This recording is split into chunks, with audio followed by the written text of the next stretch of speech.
सत्संग जी प्यार से कहना धन निरंकार जी सतगुरु माता दीक्षा सविंदर देव जी महाराज की जय। सत्संग जी बहन थी एक, उसके घर संत आ गए। सत्संग जी वो बहुत गरीब थी, तो वो संत उन महात्माओं के घर आए तो उसके घर कुछ भी नहीं था।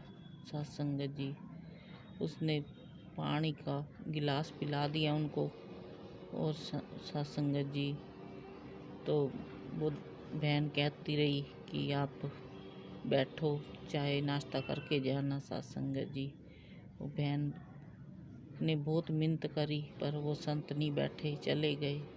कि उन्होंने कहा बस पानी में भी बहुत शुक्र है तेरा दातार, जो तूने पानी तो पिला ही दिया। सत्संग जी दूसरे दिन फिर 2-4 महात्मा आए तो फिर उस बहन ने पानी पूनी पिलाया। तो बहन के घर कुछ पड़ा ही नहीं था। सत्संग जी उसके घर 2-3 रोटियां बना के रखी हुई थी इसने अपने हस्बैंड के लिए, तो वो काम पे गया हुआ था। तो वो कहती है, मन में सोचती है कि कल तो मेरे घर संत आए थे तो पानी पी के ही चले गए हैं, आज तो मैंने उन संतों को कुछ खिला के ही भेजना है। सत्संग जी वो कटोरी को ले ली और पल्लू में छुपा के पड़ोसियों के घर चली गई। कहती है मेरे घर ना संत आए बैठे हैं, तो मेरे घर फुल्का तो पड़ा ही है और सब्जी एक कटोरी दे दे तो मेरे संत भूखे ना जाएंगे। सत्संग जी उस बहन ने कटोरी सब्जी की दे दी और संतों को खिला दी। सत्संग जी और संत खा के चले गए। अगले दिन फिर तीसरे दिन फिर महात्मा आ गए 3-4, तो फिर उसके घर बहन के घर 4 फुलके बने हुए थे।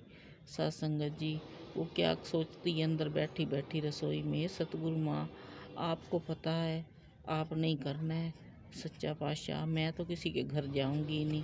एक गरीब निवास आपने ही भांडे भरपूर करने हैं, दासी के पास तो कुछ है नहीं जो दासी इन महात्माओं के कर सकती है। जो दासी से बन पड़ेगा दासी करेगी। सत्संग जी तो उसका पति आया तो वो काम से लौटा, रास्ते में भंडारा चल रहा था, वो पन्नी भर के पूड़ी आलू की सब्जी और हलवा लेके आया। सत्संग जी उसने आते ही पत्नी को थैली दे दी, कहते हैं लो महापुरुष आए बैठे हैं उनको खाना खिला दो, सत्संग जी उनको लंगर करवा दो।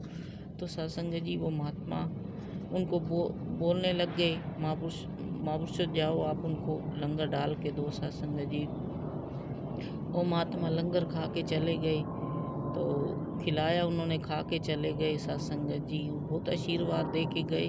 सत्संग जी अगले दिन महात्मा गए काम पे तो उनकी दिहाड़ी अच्छी लग गई। सत्संग जी तो वो ऐसे ही बहन जैसे जैसे वो सेवा करती गई, भाव थे सेवा की, तो वैसे वैसे ही उसका काम बढ़ता गया। सत्संग जी वो सुखों से रहने लगी। ये सतगुरु की कृपा अपार है। सत्संग जी दासी यही प्रार्थना करती है कि सब संतों को सुखी रखना, सबके भंडारे भरना, किसी के घर में कोई चीज़ की थोड़ ना दे। सतगुरु माँ आप जानी जान है, आपके बच्चे हैं हम, आपके नन्हे बच्चे हैं, आप अपने चरणों से ही लगाए रखना। सत्संग जी प्यार से कहना धन निरंकार जी।